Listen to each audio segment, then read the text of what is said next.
பொழுதுபோக்கு அடிமைத்தனம்ங்கிறது என்னென்னா, mobile phone பார்த்துக்கிட்டே இருக்கிறது, டிவி பார்த்துக்கிட்டே இருக்கிறது. இதுதான் பொழுதுபோக்கு அடிமைத்தனம். இந்த அடிமைத்தனம் இதிலேருந்து நாம் விடுபடணும். அப்போ தான் நம்ம சாதிக்க முடியும். நம்ம வாழ்க்கையை நாம் பார்க்க முடியும். எப்போ பார்த்தாலும் நம்ம இந்த மாதிரி அடிமை ஆகிட்டோன்னா, ஒவ்வொரு சீசன்லேயும் நம்ம கிரிக்கெட்டுக்கு அடிமை ஆகிடுவோம். ஏதாவது சினிமா வந்தால் அதை பார்க்க போயிடுவோம். அல்லது ஏற்கனவே உள்ள பழைய படங்களை பார்த்துக்கிட்டு இப்படி இன்றைய தினத்தை போக்குறதுக்கு நம்ம ஏதாவது ஒன்றை தேடுவோம். வெளியில் ஏதாவது தேடுவோம். இன்றைய தினத்தை நான் போக்க வேண்டும். அதற்கு நம்ம வெளியிலேருந்து ஏதாவது என்ன நடக்குதுன்னு டபிள்யூ பார்க்குறது. இப்படி நம்மளை பொழுதுபோக்கு ரீதியாக நம்ம அடிமைப்படுத்துவதற்கு இங்கே ரொம்ப பலமான விஷயம் காத்திருக்கு. அப்போ அப்படி இருக்கும்போது அதுவும் இந்த டிவி மூலமாக உட்காந்துக்கிட்டே பொழுதுபோக்கு அடிமைத்தனம். நீ ஏதாவது நான் அந்த ஊரை போய் பார்க்க போகிறேன், இந்த ஊரை போய் பார்க்க போகிறேன், சைக்கிளில் போய் பார்க்க, அதில் உழைப்பு இருக்குது. ஆனால் உட்கார்ந்த மேனிக்கே இருந்துக்கிட்டு பொழுதுபோக்குறதுக்கு அந்த அடிமைத்தனம் இருக்குல்ல, சோம்பேறித்தனமான அந்த பொழுதுபோக்கு அடிமைத்தனம், அதுதான் ரொம்ப ஆபத்தானது. அதில் தான் நம்ம மக்கள் மாட்டிக்கிட்டாங்க. மொபைல் ஃபோனில் அடிமையாக டிவி சீரியல்லாம் பார்க்குறது.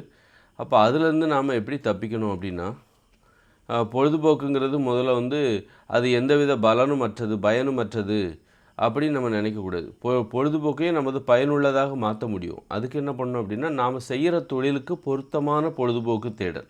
நாம் என்ன தொழிலை செய்கிறோமோ முதல்ல நமக்கு லட்சியமாக இருக்கணும். அப்போ தான் நம்ம செய்கிற தொழிலுக்கு பொருத்தமான ஒரு பொழுதுபோக்கு தேடல் நமக்கு அப்போ கிடைக்கும். அப்போ அப்படின்னா உதாரணத்துக்கு நீங்கள் கபடி விளையாடுறீங்க. கபடி விளையாடுறது தான் நீங்கள் ஒரு கபடி வீரர். அப்படி இருக்கும்போது அதுதான் உங்களுடைய தொழில் அப்படின்னா, அப்போ கபடி சம்மந்தமாக இந்த என்னென்ன நடக்குது, வேர்ல்டு லெவலில் என்னென்ன மேட்செல்லாம் நடக்குது, அது சம்மந்தமாக நீ வீட்டுக்கு அதாவது வீட்டில் சும்மா இருக்க நேரம் அது சம்மந்தமாகவே தேடணும். அது சம்மந்தமாக தேடினாலே உனக்கு இந்த உலகத்தில் இப்போ நிறைய விஷயங்கள். நீ ஒரு ஓவியம் வரைகிறது, ஒரு ஓவியத்துறையில் நீ இருக்கிற அப்படின்னா, ஓவிய உலகில் என்னெல்லாம் பண்ணிகிட்ருக்காங்க இந்த உலகத்தில், அது சம்மந்தமான விஷயத்தில் நீ அந்த மாதிரி விஷயத்த நீ இந்த இணையதளத்தில் தேடணும், அல்லது யூடியூப்லேயே ஃபேஸ்புக்லேயே தேடணும்.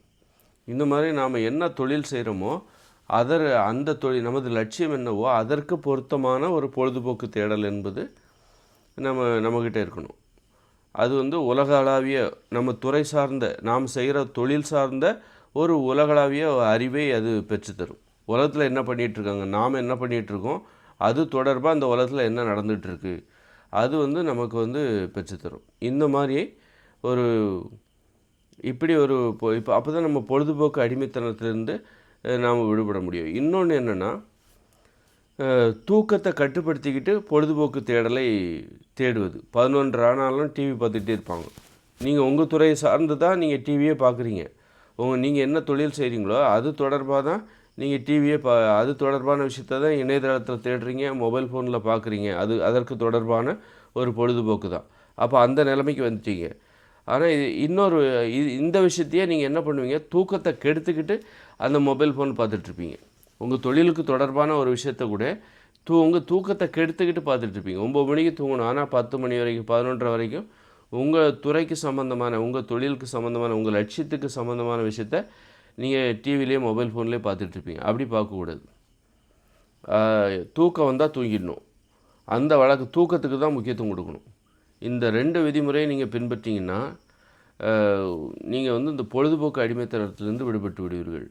முதல் நீங்கள் என்ன தொழில் செய்கிறீங்களோ உங்கள் லட்சியம் என்னவோ அதற்கு பொருத்தமான ஒரு பொழுதுபோக்கு. இப்போ அரசியலில் இருக்கீங்க அப்படின்னா அரசியல் சார்ந்த நியூஸுகளை கேட்குறது, புத்தகங்களை படிக்கிறது, அரசியல் என்ன நடக்குது, உலகளாவிய அரசியல் என்ன, இந்திய அரசியல் என்ன, மக்களுடைய பிரச்சனை என்ன, இந்த மாதிரி ஒரு தேடல் உங்களுக்கு இருக்கணும். நீங்கள் ஒரு வழக்கறிஞராக இருக்குன்னா வழக்கு சம்மந்தமாக அந்த உலகத்தில் என்னென்ன புதுமையான வழக்குகள்லாம் நடக்குது, அது சம்மந்தமான புத்தகங்கள், இதுதான் உங்களுடைய பொழுதுபோக்கு. பொழுதுபோக்குக்கும் மற்றதுக்கும் என்ன வித்தியாசம் அப்படின்னா, உங்கள் தொழில் கட்டாயம். ஆனால் பொழுதுபோக்கு என்பது கட்டாயம் கிடையாது. நீங்கள் விருப்பப்பட்டால் பார்க்கலாம், விருப்பப்பட்டால் நீங்கள் தேடலாம். மற்றது உங்கள் தொழில் உங்களுக்கு கட்டாயம். அதான் பொழுதுபோக்குங்கிறது. அப்படி உங்களை யாரும் வற்புறுத்தாமலேயே நீங்கள் உங்கள் தொழிலுக்கு தொடர்பான விஷயங்களை தேடுறீங்க, அதில் ஆர்வமாக தேடுறீங்க. ஆர்வம் இருந்தால் தான், யாரும் வற்புறுத்தாமல் ஒரு விஷயத்தை நீங்கள் பண்ணணுன்னா அதுக்கு ஆர்வம் என்பது தேவை. ஒரு தொழிலை நீங்கள் செய்கிறீங்க, பிடிக்காமல் செய்கிறீங்க, ஆனால் வற்புறுத்தல் அடிப்படையில் தான் நீங்கள் அதை பிடிக்காமல் செய்வதற்கு வற்புறுத்தல் தான் காரணம். தொழில் அதில் ஒரு வற்புறுத்தல் இருக்குது. கண்டிப்பாக நம்ம அதை செஞ்சு தான் ஆகணும். செய்யலைன்னா நம்ம மேலதிகாரி திட்டுவார், அல்லது நமக்கு அதில் நிறைய பொறுப்புகள் இருக்குது. அதனால் நம்ம அது கண்டிப்பாக செஞ்சு தான் ஆகணும். ஆனால் பொழுதுபோக்குன்றது வந்து எந்தவித வற்புறுத்தலும் இல்லாமல், கட்டாயமும் இல்லாமல், நமது விருப்பத்தை அடிப்படையாக, நமது ஆர்வத்தை அடிப்படையாக கொண்டு மட்டுமே செய்யக்கூடிய ஒரு விஷயம். அப்போ நம்ம தொழிலுக்கு தொடர்பான ஒரு விஷயத்த நம்ம பொழுதுபோக்கில் தேடணும், புத்தகங்களில் படிக்கணும். படிச்சுட்டு அடுத்து என்னென்னா, உங்களுக்கு வந்து பொழுதுபோக்கு நீங்கள் வந்து உங்கள் தொழிலுக்கு தொடர்பான விஷயத்த நீங்கள் மொபைல் ஃபோனில் தேடுறீங்க, டிவியில் தேடுறீங்க போது, அப்போ வந்து உங்களுக்கு வந்து தூக்கம் வருதா, அப்போ நீங்கள் தூங்கிடணும். எப்போ வந்து நீங்கள் உங்கள் தொழிலுக்கு தொடர்பான விஷயத்த பொழுதுபோக்காக மாற்றிக்கொண்டு, அதை நீங்கள் வந்து புத்தகத்திலேயோ, டிவிலேயோ, மொபைல் ஃபோன்லேயோ, இணையதளத்திலேயோ, கம்ப்யூட்டர்லேயோ தேடும்போது, அது நேரில் எப்போ உங்களுக்கு தூக்கம் வருதோ அப்போ நீங்கள் தூங்கிடணும். தூக்கத்துக்கு தான் முக்கியத்துவம் கொடுக்கணும். இந்த 2 விதிமுறையும் பின்பற்றிங்கன்னு வச்சிங்களேன், உங்கள்கிட்ட பொழுதுபோக்கு அடிமைத்தனமே இருக்காது. உங்கள் உடம்பு நீங்கள் தூக்கத்தை கெடுத்துக்கிட்டு ரொம்ப நேரம் அந்த பொழுதுபோக்கு உங்கள் துறைக்கே அப்புறம் அடிமையாகிடக்கூடாது. உங்கள் துறை சார்ந்த பொழுதுபோக்கு நடவடிக்கைகளுக்கே நீங்கள் அடிமையாகி விடக்கூடாது. நீங்கள் வழக்கறிஞராக இருக்கீங்க, வழக்கு சம்மந்தமாக அந்த உலகத்தில் என்ன நடக்குங்கிறத நீங்கள் டிவிலேயோ புத்தகத்திலேயோ தேடுறீங்க. அப்போ அதுக்கு அடிமையாகிடக்கூடாது. அப்படி தேடுவதற்கு நீங்கள் அடிமையாகி விடக்கூடாது. அப்படி இருக்கும்போது என்ன பண்ணணும், தூக்கம் வந்தால் தூங்கிடணும். இந்த விதிமுறையை கடைபிடிக்க வேண்டும். தூக்கம் வந்தால் தூங்கிட்டீங்கன்னு வச்சுக்கோங்க. அப்புறம் வந்து என்ன பண்ணுவீங்க, அப்போ 9 மணிக்கு தூக்கம் வருது அப்படின்னா நீங்கள் கட்டுப்படுத்திட்டு இப்போ சும்மா மொபைல் ஃபோன் பார்க்காம 9 மணிக்கு தூக்கம் வந்தால் தூங்கிடணும். அப்போ தூங்குறதுனால என்ன நன்மைனா, அதிகாலையில் எழுந்திருப்பீங்க. அதிகாலையில் எழுந்து உங்கள் தொழில் சம்பந்தமான வேலைகளை நீங்கள் செய்வீங்க. இதுதான் பொழுதுபோக்கு அடிமைத்தனத்திலிருந்து விடுபடுவதற்கான வழிமுறை. டிவி பார்க்குறது, புத்தகம் படிக்கிறது கூட அடிமையாகிடுவாங்க.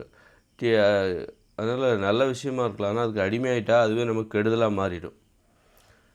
அதுதான் அந்த அடிமைத்தனத்தோட ஒரு நல்ல விஷயந்தான். ஆனால் அதுக்கே நம்ம அடிமையாயிட்டோன்னு வச்சுக்கோங்க, அதுவே நமக்கு கெடுதலாக. சாப்பிட்றது கூட நல்ல விஷயந்தான், சாப்பிட்டுக்கிட்டே இருந்தால் அதுவே நமக்கு கெடுதலாக மாறிடும்ல, அது போல்.